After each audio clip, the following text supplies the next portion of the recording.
हाँ तो party scene कुछ ऐसा है। आज हम बात करने वाले हैं एक ऐसी कंपनी के बारे में जिसने अपने प्रोडक्ट्स दुनिया की सबसे ऊंची बिल्डिंग बुर्ज खलीफा तक में सप्लाई किए। उससे इम्पॉर्टेंट बात, ये कंपनी इंडिया में ही पैदा हुई और उसने जापानीज और कोरियन जैसी बड़ी बड़ी एमएनसीज को मुंह तोड़ जवाब दिया और बहुत स्ट्रॉन्ग कंपटीशन दिया। उस कंपनी का नाम है वोल्टस। प्रणाम बाबूजी, दिल पर बिल का बोझ मत लीजिएगा। वोल्टास का स्टार रेटेड एसी है, कम बिजली के खर्चे में ज्यादा कूलिंग देगा और सेविंग्स भी। बेझिझक चलाइएगा, आपका बेटा। वोल्टास, जैसा इंडिया का दिल वैसा इंडिया का एसी। पार्टी वोल्टस का जन्म इंडिया के अंदर 1954 के अंदर होता है। 1954 से लेकर के 1992 तक वोल्टस पूरी की पूरी इंडियन एसी मार्केट को डोमिनेट कर रहा था और कंट्रोल कर रहा था। यहाँ तक कि वोल्टस के पास पूरी की पूरी इंडियन एसी मार्केट का 40% से ज़्यादा शेयर था। पार्टी उस टाइम इंडिया के अंदर बहुत सारे फॉरेन प्लेयर्स अवेलेबल नहीं थे। वोल्टस उस time mainly Blue Star, Fedders Lloyd और एक्रो जैसी कंपनीज के साथ कम्पीट कर रहा था। हालांकि ये कंपनीज काफ़ी ज़्यादा बड़ी नहीं थी, लेकिन इनके प्रोडक्ट्स भी काफ़ी ज़्यादा अच्छे हुआ करते थे। उस टाइम मैं आपको बता दूं, 1992 से पहले लोगों की इनकम काफ़ी ज़्यादा कम हुआ करती थी, जिसकी वजह से उनकी परचेजिंग पावर भी काफ़ी कम हुआ करती थी। और उस टाइम एसी को एक स्टेटस सिंबल समझा जाता था, क्योंकि एसी उस टाइम काफ़ी ज़्यादा महंगा बिका करता था। यही वजह है कि उस टाइम सिर्फ और सिर्फ अमीर लोग ही एसी को खरीद करके अपने घरों में इस्तेमाल किया करते थे। पार्टी 1992 से पहले एसी की जो रिटेल मार्केट थी वो एक स्मॉल स्केल इंडस्ट्री समझी जाती थी, क्योंकि उस टाइम बहुत सारे लोग एसी को परचेज नहीं किया करते थे। सिर्फ और सिर्फ अमीर लोग ही एसी को परचेज करते थे और अपने घरों में यूज़ करते थे। लेकिन फिर भी वोल्टास बहुत अच्छे प्रॉफिट्स और रेवेन्यूज जनरेट कर लेता था, क्योंकि वोल्टास का जो मेन फोकस रहता था वो रिटेल मार्केट पर नहीं बल्कि इंस्टीट्यूशनल मार्केट पर रहता था। वोल्टास मेनली गवर्नमेंट ऑफिसेज और कॉर्पोरेट ऑफिसेज में एसी को सप्लाई करता था और एसीज को इंस्टॉल कराता था। लेकिन फिर पार्टी 1992 के बाद वोल्टस के ऊपर काले बादल छाने लग जाते हैं, जब American AC giant carrier India में एंटर करता है और वो बहुत कम कीमत पर और बहुत ज़्यादा मॉडर्न टेक्नोलॉजी वाले एसीज इंडिया में बेचना शुरू करता है। और उसके एसी दिखने में भी काफ़ी ज़्यादा अपीलिंग और अच्छे हुआ करते थे। पार्टी यहाँ वोल्टस कैरियर से ही कम्पीट नहीं कर पा रहा था, वहाँ दूसरी तरफ कोरियन और जापानीज ब्रांड्स जैसे कि एलजी, सैमसंग और वर्लपूल इंडिया में एंटर करना शुरू कर जाते हैं। पार्टी वोल्टस का जो मार्केट शेयर पहले 40% था, वो 20th सेंचुरी के खत्म होते होते सिर्फ और सिर्फ 6% रह जाता है। कम्पीट करना तो दूर की बात है, वोल्टस को कोई यहाँ पर पूछ भी नहीं रहा था। पार्टी एमएनसी ब्रांड्स ने इंडिया में एंटर होने के बाद पूरा का पूरा गेम ही पलट के रख दिया। जब इंडिया के अंदर टेक्नोलॉजिकल रेवोल्यूशन आया, उसकी वजह से बहुत सारी प्राइवेट कंपनीज इंडिया में एंटर होना शुरू हुई, जिसकी वजह से लोगों की परचेजिंग पावर और इनकम काफ़ी ज़्यादा तेज़ी से बढ़ी। जब लोगों की परचेजिंग पावर बढ़ी तो लोग बहुत अच्छी क्वालिटी के और बहुत स्मार्ट प्रोडक्ट्स डिमांड करने लगे। लेकिन यहाँ दूसरी तरफ वोल्टस तो रिटेल मार्केट पर फोकस भी नहीं कर रहा था, और जो भी प्रोडक्ट्स वोल्टस के रिटेल मार्केट में बिका करते थे वो बहुत लो क्वालिटी के और बहुत ऑब्सोलीट टेक्नोलॉजी वाले प्रोडक्ट्स हुआ करते थे। तो एमएनसी ब्रांड्स ने इस मार्केट में बहुत बड़ा गैप देखा और उन्होंने इस पूरे के पूरे गैप को फुलफिल किया और लोगों को बहुत कम कीमत पर और बहुत अच्छी क्वालिटी वाले प्रोडक्ट्स बहुत ज़्यादा मॉडर्न टेक्नोलॉजी के साथ बेचना शुरू किया। पार्टी वोल्टस की सबसे बड़ी गलती यही थी कि वो रिटेल एसी सेगमेंट को नज़रअंदाज कर रहा था और सिर्फ इंस्टीट्यूशनल मार्केट पर फोकस कर रहा था।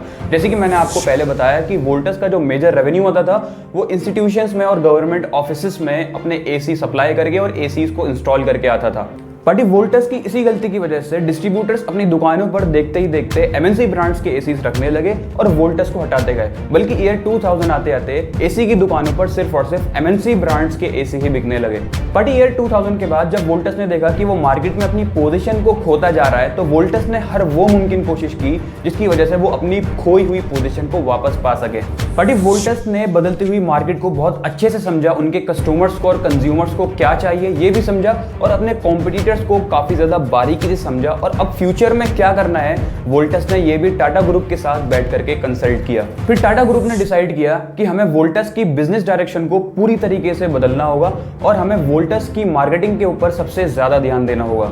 पार्टी उसके बाद वोल्टस ने एक ऐसी बिग बैंग स्ट्रेटेजी डिजाइन की जिसमें उसने अपने पूरे के पूरे प्रोडक्ट पोर्टफोलियो को, मार्केटिंग को, ब्रांड प्रमोशन को और यहाँ तक कि अपनी मैन्युफैक्चरिंग को पूरी तरह से बदल दिया। पार्टी उस टाइम वोल्टस सिर्फ और सिर्फ अपनी सेल वॉल्यूम को बढ़ाने पर ध्यान दे रहा था by reducing the manufacturing and product cost. Party अपनी खोई हुई पोजीशन को वापस पाने के लिए 2001 के अंदर वोल्टस एक अमेरिकन कंपनी के साथ ज्वाइंट वेंचर भी करता है। उस कंपनी का नाम होता है अमेरिकन फेडर्स इंटरनेशनल। वोल्टस ये ज्वाइंट वेंचर इसलिए करता है ताकि वो इंडिया के अंदर बहुत अच्छी क्वालिटी के और टेक्नोलॉजिकली एडवांस्ड एसीज बहुत सस्ते दामों पर बेच सके। पार्टी 2001 के बाद वोल्टस अमेरिकन फेडर्स इंटरनेशनल की मदद से कुछ ऐसे एसी मॉडल्स को तैयार करता है जिसमें प्यूरिफिकेशन फिल्टर्स और पावर सेविंग मोड्स जैसे फीचर्स शामिल थे। और इन सारे प्रोडक्ट्स को मैन्युफैक्चर करने के बाद वोल्टस मार्केट में एमएनसी ब्रांड्स के साथ कम्पीट करने उतरता है। पार्टी 2001 से लेकर के 2004 के बीच में वोल्टस लगभग 70 से ज्यादा प्रोडक्ट्स को इंडियन मार्केट में लॉन्च करता है। उसमें से एक 1.5 टन का एसी पूरी की पूरी मार्केट को हिला डालता है और वो बहुत ज्यादा सक्सेसफुल होता है। वोल्टस बहुत अच्छे और गुड क्वालिटी प्रोडक्ट्स तो तैयार कर ही रहा था, साथ में वो उन्हें बहुत कम दामों पर मैन्युफैक्चर भी कर पा रहा था because of global sourcing. Party Voltas को फेडर कंपनी की मदद से एसी के कंप्रेशर्स और कॉपर ट्यूब्स बहुत सस्ते रेट्स में मिल जाया करते थे, जिसकी वजह से 2005 के आते आते वोल्टस अपने विंडो एसी का प्राइस 20% से घटा देता है, जिसकी वजह से वोल्टस की जो सेल्स थी वो स्काई रॉकेट हो जाती है। पार्टी 2001 के बाद वोल्टस बहुत सारी डीलर फ्रेंडली पॉलिसीज भी बनाता है, जिसमें जो वोल्टस के बेस्ट परफॉर्मिंग डीलर्स होते हैं उनको वो बहुत सारे रिवॉर्ड्स देता है, इंसेंटिव्स देता है और उनको बहुत अच्छे क्रेडिट एक्सटेंशंस भी देता है। पार्टी यहाँ तक कि वोल्टस ने अपने पूरे साल के टर्नओवर में से लगभग 1% हिस्सा अपनी डीलर्स और डिस्ट्रीब्यूटर्स की ट्रेनिंग पर खर्च किया, जिसकी वजह से उनके जितने भी डीलर्स थे वो काफ़ी ज़्यादा अवेयर हो गए थे और उनको सारे के सारे प्रोडक्ट्स की बहुत अच्छी नॉलेज हो चुकी थी।